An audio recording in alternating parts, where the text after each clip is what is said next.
Alors on va évoquer maintenant peut-être un arrêt de mort annoncé grâce au Covid, qui est celui de l'open space, qui a souvent été décrié ou pour le moins critiqué. Est-ce que, d'après mes invités, donc Vicky Audibert de Epsilon et Fabrice Aligoët de Osez vos droits, est-ce que vous pensez que le Covid a sonné la mort de l'open space? Vicky? Alors, est-ce qu'il a sonné la mort de l'open space? Je ne sais pas, parce que du coup, je ne suis pas devin. Je sais simplement qu'on va partir sur probablement une nouvelle vague et que tout le caractère anxiogène lié à la crise sanitaire fait que on parle de distanciation physique et que l'open space est plutôt dans une logique de décloisonnement. Pour autant, je tiens ma posture à chaque fois qu'on aborde ce genre de sujet. La vraie question de la modalité du travail ne doit pas être décidée par, par des éléments extrinsèques à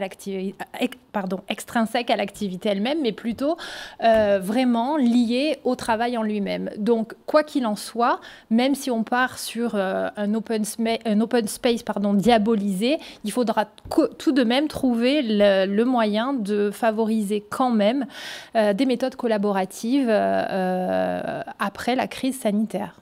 Vous pensez vraiment que l'open space est diabolisé? Bon, c'est comme la mort de l'open space, vous voyez, c'est des mots forts. Peut-être qu'on va s'en tenir à des mots plus raisonnés et raisonnables. Mais en tout cas, l'open space est de plus en plus décrié par ceux qui le pratiquent. C'est devenu un espace très dépersonnalisé, très égalisé. On a besoin parfois de ressentir son lieu de travail. C'est vrai que l'open space a empêché ça. Voilà, on le comprend aujourd'hui, ça fait 30 ans qu'on subit l'open space et aujourd'hui on commence à en revenir. Alors, on a parlé des gestes barrières et de cette vague qui arrive, donc ils vont peut-être remettre au centre le bien fondé d'avoir un open space ou pas, mais avec le télétravail qui va certainement se généraliser, on en a parlé dans un sujet précédent, on va peut-être arriver à une autre formule qui est le flex office, c'est-à-dire l'endroit où on va avoir un grand espace où les gens se caseront, où ils auront de la place. Est-ce que c'est une bonne formule pour remplacer l'open space? Alors, encore une fois, tout dépend des conditions et tout dépend des facteurs. Peut-être que la première chose qu'on peut faire, c'est de définir ce qu'est le flex office. Donc le flex office, c'est cette idée d'être agile dans nos espaces de travail et non pas d'avoir un poste de travail attribué à un collaborateur dont l'activité nécessite parfois de ne pas y être à 100%, mais de proposer plusieurs espaces que l'on peut investir de façon choisie pour stimuler notre créativité, par exemple, pour collaborer avec certains collègues, etc. Donc, le flex office, qui existe déjà par ailleurs dans certaines structures, pourrait avoir tendance à se démocratiser, c'est vrai, mais tout comme n'importe quelle autre modalité de travail, ça nécessitera quand même d'en maîtriser les risques. Quand on change quelque chose sur l'activité, il faut toujours se demander qu'est-ce qu'on y gagne, qu'est-ce qu'on y perd. Et parfois, on déplace les risques sans forcément en être conscient. Et le flex office, comme d'autres modalités avant lui, présente aussi un certain nombre de risques dont il nous faut tenir compte avant de le mettre en place. Alors, il y a peut-être une manière d'avoir du flex office avec moins de risques, qui est, mais ça nécessite un investissement, et peut-être que ce n'est pas le moment, avec l'intervention d'architectes d'intérieur ou de professions qui peuvent aider à avoir des flex office humains. Oui, alors moi je trouve que le flex office peut avoir beaucoup de vertus. D'abord, ça crée un environnement qui est de plus en plus stimulant parce que quand c'est bien fait, on a des bureaux paysagers avec des niveaux d'aménagement, des nivellements par exemple, des décorations qui peuvent être différentes. Certaines seront accentuées côté industriel, d'autres côté un peu plus zen. On peut avoir aussi des façons de travailler. On va être assis, on va être debout, on va être en équipe, où on va pouvoir s'isoler, notamment dans des espèces de bulles comme ça, des espèces de bureaux un peu bulles, où on a à la fois tout le confort du travail sur écran et tout le confort de pouvoir aussi être un peu plus en intimité, en entre-soi. Donc voilà, le flex office, lorsqu'il est abordé avec une logique bien-être au travail, et pas que productivité, eh ben, il peut tout à fait être salutaire. Alors, on parle des méfaits du flex office dans le cadre d'un espace où tout est identique avec des cloisons et où on invite les salariés à se poser là où il y a de la place au moment où ils arrivent. Est-ce que ce flex office-là n'a pas des vrais dangers et ne serait-il pas contre-productif ? Alors, il y a deux risques principaux sur la question du flex office. Le premier que j'identifie, c'est celui d'une dépersonnalisation de son espace de travail. Quand un collaborateur se projette dans l'entreprise sur du long terme, il aime à savoir qu'il y a un lieu dans lequel il peut se projeter, un lieu qu'il peut aménager, un lieu où il peut mettre du soi. Ça participe très clairement à son implication. Dans le cadre du flex office très dépersonnalisant, on serait un petit peu dans l'analogie d'un appartement que l'on occupe dans lequel on ne défait jamais ses cartons et faisant que dans notre tête, on est systématiquement en partance, et ce qui est un frein absolu à la projection, qui est elle-même un facteur d'implication.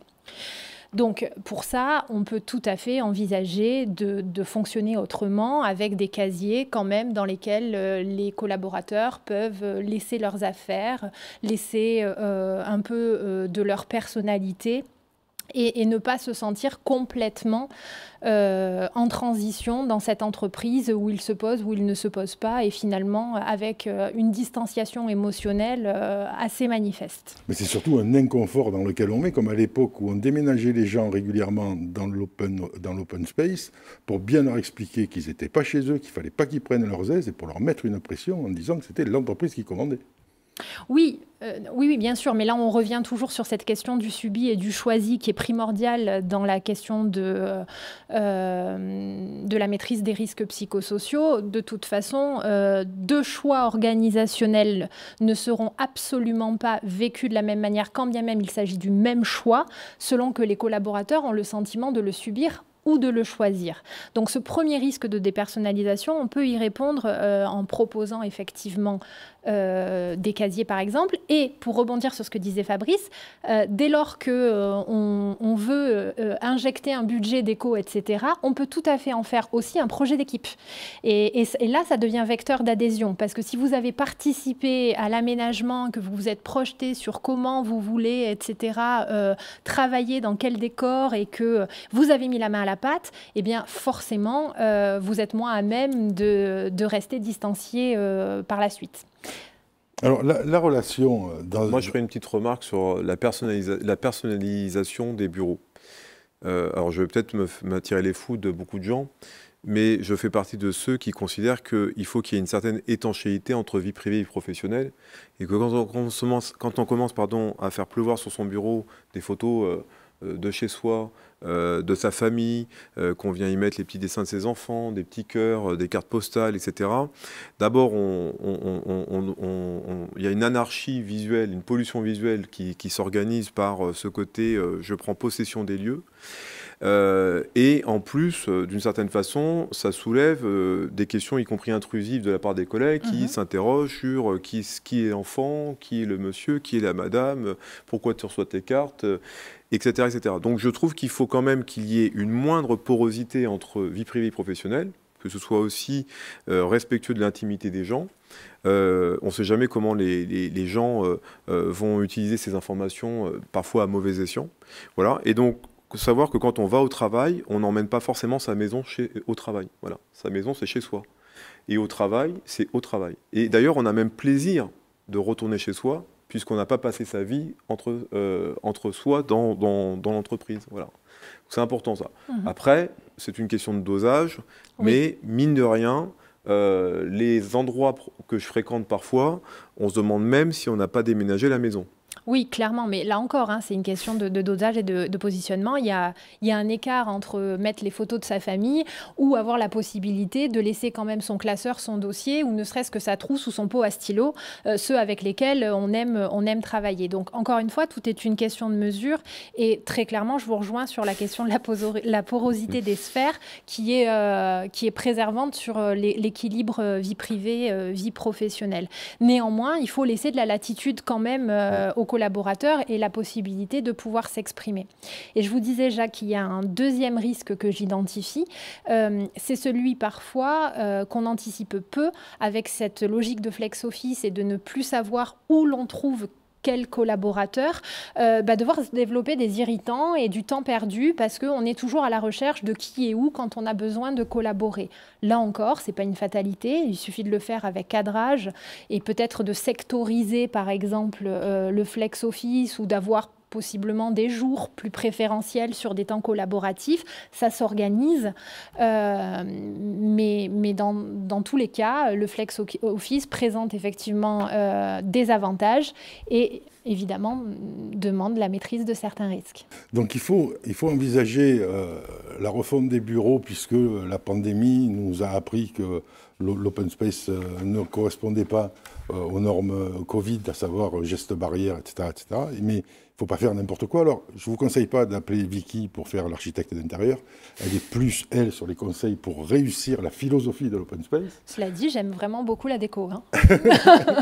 et Fabrice, je sais qu'il est fan de déco aussi, mais peut-être qu'il vaudra mieux qu'il vous conseille. Je suis plutôt même fan d'hygiène, moi. Parce qu'on ne l'a pas dit, mais... alors, je vais vous prendre un cas concret. Je travaille avec une société, une agence de propreté industrielle. Quand ils sont passés, quand leur client est passé en flex office, ils ont pu nettoyer les bureaux. C'est-à-dire qu'en dépolluant, en débarrassant les surfaces de travail, en rangeant au mieux, méthode un peu 5S, les surfaces de travail, les agents de propreté, y compris en période de Covid, ont dit on a enfin pu nettoyer les bureaux. On ne se limite plus aux bordures de table et à la moquette. Donc la question de l'hygiène est importante et la Covid-19 nous a enseigné ça. On n'était pas assez porté sur l'hygiène dans nos environnements de travail. Donc mes deux invités peuvent vous conseiller sur la méthode pour arriver au bon dosage de flex office, d'open space ou peu importe votre organisation en fonction de votre activité. Vous pouvez les appeler pour des conseils déco, mais peut-être qu'ils seront moins compétents que d'autres. Merci beaucoup à tous les deux. Merci. Jacques.